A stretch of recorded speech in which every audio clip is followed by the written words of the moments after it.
आज बात होगी सीसीएल प्रोडक्ट से। एक शानदार क्वार्टरली अर्निंग्स की भी बात करेंगे, कॉफ़ी प्राइसेस को लेके भी आउटलुक समझेंगे और हमारे साथ कंपनी के सीईओ मिस्टर प्रवीण जयपुरियार बने हुए हैं, उनसे बात करें। प्रवीण जी, बहुत बहुत स्वागत है आपका, शुक्रिया आज समय देने के लिए। एक क्विक चेक आपके नंबर्स पे बता दूं।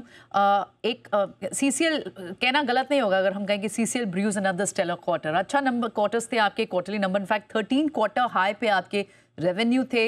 एबिटा आपका जंप करा लगभग 43%। मार्जिन में थोड़ी कॉन्ट्रैक्शन थी लेकिन ओवरऑल वॉल्यूम काफ़ी स्ट्रॉन्ग दिखाई दे रहे हैं। पहले तो हमें आप इसी बड़े क्वार्टर हाइलाइट्स के ही रीज़न समझाएं कि किस वजह से इतनी अच्छी बड़ी ग्रोथ दिखाई दी है। आपने अपनी लॉन्ग टर्म वॉल्यूम ग्रोथ की गाइडेंस को भी मेंटेन रखा है, तो यहाँ इतना बड़ा कॉन्फिडेंस कहाँ से आ रहा है sir? What were the main highlights? धन्यवाद मुझे यहाँ बुलाने के लिए। तो हाँ, हमारी ये क्वार्टर की जो परफॉर्मेंस रही वो अच्छी रही on back of good volume growth. तो वॉल्यूम ग्रोथ जो है वो 20% से ऊपर की रही, जिसके कारण से हमें काफ़ी अच्छा जो है रिजल्ट देखने को मिला। और इस क्वार्टर के अंदर में काफ़ी सारे हमारे जो हैं कॉन्ट्रैक्ट्स जो थे वो हायर एंड वाले कॉन्ट्रैक्ट्स भी हमने एग्जीक्यूट किए। इस क्वार्टर में हमें वियतनाम में जो फ्रीज ड्राइड प्लांट का एक्सपेंशन हुआ, तो फ्रीज ड्राइड कैपेसिटी के एक्सपेंशन के कारण वहां से जो सेल हुई, तो और फ्रीज ड्राइड पे मार्जिन्स जो होते हैं वो बेहतर होते हैं। तो तीन चार कारणों को अगर हम मिलाएंगे तो देखेंगे कि इन्हीं सब कारणों की वजह से हमारी जो है वो प्रॉफिटेबिलिटी भी बहुत अच्छी जंप रही और वॉल्यूम में भी हमने अच्छा ग्रोथ दिया। बट हम एक बात जनरली हमेशा कहते हैं आप लोगों से और हमारे स्टेक होल्डर्स से, कि हम जनरली लॉन्ग टर्म जो है वो अपनी परफॉर्मेंस को असेस करते हैं। लॉन्ग टर्म ने हमने गाइडेंस दी हुई है कि हमारी जो वॉल्यूम ग्रोथ है वो 10 से 20% रहेगी और एबिटा ग्रोथ जो है वो 15 से 20% रहेगी। तो ये गाइडेंस पे हम बरकरार रहते हैं। हाँ, कुछ एक क्वार्टर्स ऐसे होते हैं जहाँ पे हमें थोड़ा इससे बेहतर परफॉर्मेंस मिलता है, कुछ एक क्वार्टर में थोड़े सबड्यूड भी रहते हैं, लेकिन ओवरऑल लॉन्ग टर्म गाइडेंस जो है वो हम उस पे हम बरकरार हैं और हमारी ये कोशिश रहेगी कि हम आगे भी उस पे बरकरार रहें। ओके तो आपने बिल्कुल, हमने देखा आपकी ग्रोथ की गाइडेंस आपने मेंटेन रखी है और इसी को आप आगे भी रिट्रेस करना चाहते हैं, लेकिन थोड़े मार्जिन्स कॉन्ट्रैक्टेड दिखाई देते। आपके लगभग यहाँ 170 बेसिस पॉइंट पर आपके मार्जिन कॉन्ट्रैक्ट हुए हैं लास्ट क्वार्टर में। 107 बेसिस पॉइंट्स पे 17.5%। कॉफ़ी के प्राइसेस काफ़ी वॉलेटाइल थे, वो एक रीज़न तो था। ग्रीन कॉफ़ी के प्राइसेस भी वॉलेटाइल रहे हैं।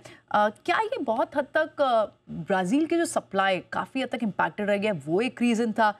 और एक कंसर्न और है बाजार को कि जो वियतनाम के कारण, वियतनाम में जो फ्लड्स है उसके कारण सप्लाई कंस्ट्रेंट रही है, तो क्या आगे चलकर आउटलुक थर्ड क्वार्टर के लिए भी वॉलेटाइल रह सकते हैं प्राइसेस? तो दो चीजें हैं। पहले आपने जो मार्जिन कॉन्ट्रैक्शन की बात की, एक्चुअली हमारी मार्जिन कॉन्ट्रैक्शन हुई नहीं है, क्योंकि हम आप मार्जिन जो है वो टॉप लाइन से कैलकुलेट करते हैं और टॉप लाइन जो होती है ना वो कॉफी के प्राइसेस पे, बिकॉज हम कॉस्ट प्लस मॉडल पे काम करते हैं। तो आपने देखा होगा कि हमारी वॉल्यूम ग्रोथ तो 20% रही बट वैल्यू ग्रोथ 40% रही। तो as a percentage to top line आपको थोड़ी कॉन्ट्रैक्टेड दिखती है, बट एक्चुअली कॉन्ट्रैक्टेड है नहीं। इसीलिए हम हमेशा गाइडेंस ये देते हैं कि आप हमारी एबिटा ग्रोथ जो है वो वॉल्यूम ग्रोथ से कंपेयर कीजिए। तो अगर एबिटा ग्रोथ जो है वो 40% है और वॉल्यूम ग्रोथ 20 है, तो इनफैक्ट हमारी मार्जिन इंप्रूवमेंट हुई है, आप अगर उस तरीके से देखें तो। और वही सही तरीका है हमारे बिजनेस में देखने को, क्योंकि हम जो है अपनी एबिटा ग्रोथ वॉल्यूम से पैक करते हैं कि जितनी वॉल्यूम ग्रोथ हो उसी हिसाब से हमारी एबिटा ग्रोथ भी चले। तो पहली बात तो ये हो गई। और दूसरी बात, जहां तक आपने सप्लाईज की बात की, तो ब्राजील की जो सप्लाई थी वो अच्छी थी इस साल, और इसी कारण से जब ब्राजील की सप्लाई आई थी जून जुलाई में, तो कॉफी के प्राइसेस भी थोड़े सॉफन हुए थे। और अभी जहां तक वियतनाम के सप्लाईज की बात है, वो अगले महीने से हमें इंडिकेशंस मिलने शुरू होंगे, सप्लाईज आनी शुरू होंगी, तब पता चलेगा। हाँ, कुछ खबरें ऐसी आई हैं कि कुछ एक रीजन्स में फ्लड रहे हैं, बट ये जब तक अगला महीना नहीं आ जाए और सप्लाईज आनी शुरू नहीं आ जाए, रियल पिक्चर जो है वो पता करना मुश्किल होता है। क्योंकि कई बारी कॉफी जो है उसमें वर्ल्ड ओवर ग्लोबली इतना इंटरेस्ट होता है कि कई बारी स्पेकुलेटिव टेंडेंसीज भी मार्केट में फ्लोट करती हैं। तो जब सप्लाई आ जाएंगी तब पता चलेगा कि कहाँ पे प्राइसेस सेटल कर रही हैं। क्या ये इससे ऊपर जाएंगी या थोड़ी सॉफन होंगी या इसी स्तर पे बनी रहेंगी। तो ये हमें अगले महीने ही थोड़ा पता चलेगा, थोड़ा अंदेशा लगेगा। क्योंकि अभी मिक्स सिग्नल्स आ रहे हैं, कुछ लोगों का ये भी कहना है कि सप्लाईज अच्छी भी हो सकती है। तो देखते हैं आगे क्या होता है। तो यानी दिसंबर तक रुकना होगा ये सब, इन सब चीज़ों पे और क्लैरिटी पाने के लिए, ठीक है। प्रवीण जी, आपका डोमेस्टिक बिजनेस तो काफ़ी सर्ज हुआ है, अगर वाई एंड वाई बेसिस पे देखें क्वार्टरली Q2 में 52% के करीब लगभग आपकी एग्जिस्टिंग कैपेसिटी भी पूरी तरह से काम कर रही है। 100% पर आपकी ऑलरेडी जो कैपेसिटीज़ हैं, जो यूनिट्स है वो काम कर रही है। आपने एक जो नई यूनिट स्टार्ट किया है वो कब से ऑप्टिमम यूटिलाइजेशन लेवल पर आ पाएगी? तो जैसा हम हमेशा कहते हैं, जो नई यूनिट हमने ऑलमोस्ट कैपेसिटी डबल की, और हम जब कैपेसिटी लगाते हैं तो वो अगले 4 साल, 3, 4, 5 साल को ध्यान में रख के लगाते हैं, क्योंकि आप साल दर साल कैपेसिटी नहीं लगा सकते। तो अभी जो है 10 से 15% जो है वो नई कैपेसिटी की यूटिलाइजेशन ऑलरेडी आनी शुरू हो गई है। ऑप्टिमम लेवल हमें लगता है कि अगले 3 साल, 3 से 4 साल में हम ऑप्टिमम लेवल पे पहुंच जाएंगे और नई कैपेसिटी की यूटिलाइजेशन पे।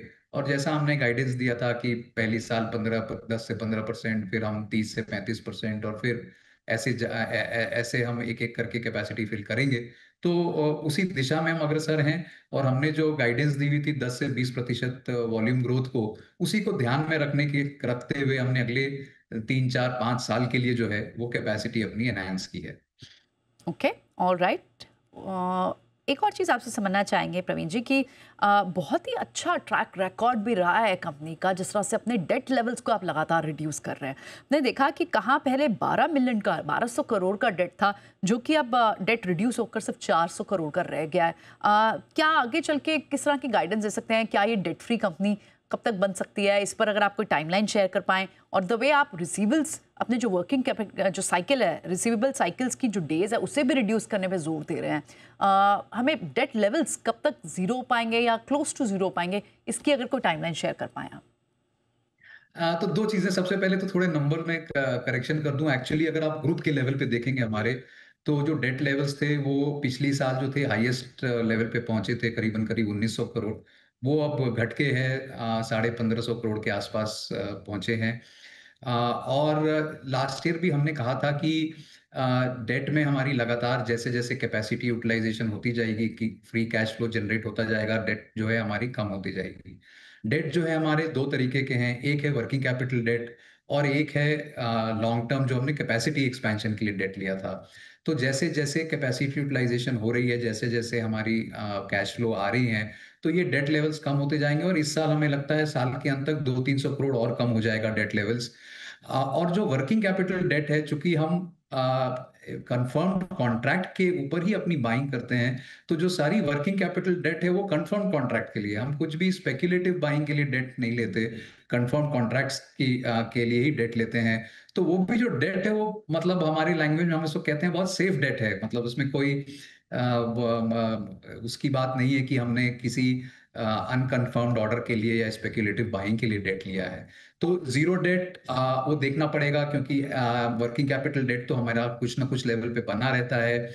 आगे कैपेसिटी एक्सपेंशन किस तरह से हम प्लान करेंगे, या हम कहाँ पे प्लान करेंगे, किस दिशा में प्लान करेंगे, वो सब डिटरमाइन करेगा कि हमारा डेट लेवल्स क्या रहता है आगे जाके। बट बस यही संदेश देना चाहूँगा कि जो वर्किंग कैपिटल डेट है वो कन्फर्म कॉन्ट्रैक्ट के लिए है, और जो लॉन्ग टर्म हम डेट लेते हैं वो हमारी ग्रोथ प्लान्स को फ्यूल करने के लिए लेते हैं। तो ऐसे कोई मतलब डेट लेवल्स जो है हमारे लिए ज़्यादा चिंता की विषय नहीं है। नहीं, आपके लिए चिंता की विषय बिल्कुल नहीं है, और द वे आप काम कर रहे हैं, फ्री कैश फ्लो तो जनरेट कर ही रही है कंपनी, जिससे कि रिड्यूस हो रहा है। बट सिर्फ बाजार को एक इंटरेस्ट समझ, इस बात को समझने में होता है कि आप डेट फ्री कब हो रहे हैं। वन लास्ट क्वेश्चन प्रवीण जी, क्योंकि ट्रंप एडमिनिस्ट्रेशन ने जब इम्पोज किया था टैरिफ 40% का ब्राजीलियन कॉफ़ी पर, और बाद में जब वो हटाया तो थोड़ी सी वॉलेटाइल मूव रही कॉफ़ी प्राइसेस की, और ये एक बात हो रही थी कि शायद ब्राज़ीलियन प्रोड्यूसर्स जो है वो कहीं ना कहीं टाइट कर रहे हैं सप्लाई को, होल्ड कर रहे हैं सप्लाई को देना आगे। क्या ये बात सच है, और इसका आपके बिजनेस पर कितना इम्पैक्ट पड़ता है? तो बहुत तरह की बातें हैं कि ब्राजीलियन सप्लायर जो है वो होल्ड कर रहे हैं। ये भी बात हो रही थी कि ब्राजीलियन सप्लायर चूंकि अमेरिकन मार्केट में एक्सेस नहीं है, तो वो अदर मार्केट्स में, यूरोपियन मार्केट्स और एशियन मार्केट्स में अपना काफी स्टॉक भेज रहे हैं। ये भी बात थी कि ब्राजील की सप्लाई जो है वो शायद मेक्सिको के थ्रू जा रही है, क्योंकि मेक्सिको के टैरिफ्स कम थे।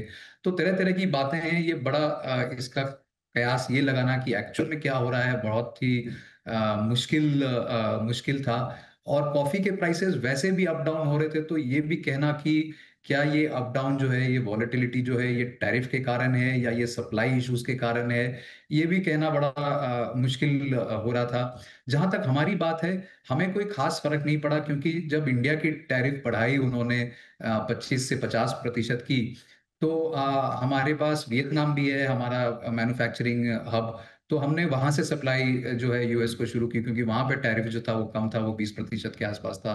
तो हमारे बिज़नेस में कोई ख़ास फ़र्क नहीं पड़ा, ना तो हमें कोई ख़ास नेगेटिव इम्पैक्ट हुआ, ना पॉज़िटिव इम्पैक्ट हुआ। हमारी बिज़नेस जो रेगुलर तरीके से चल रही थी यूएस में, वो अभी भी चल रही है और आगे भी हम वैसे ही चलाते रहेंगे। चलिए, बहुत बहुत शुक्रिया प्रवीण जी, आज समय देने के लिए और ये सारे सवालों के जवाब देने के लिए बहुत बहुत शुक्रिया। Wish you luck for your next quarter.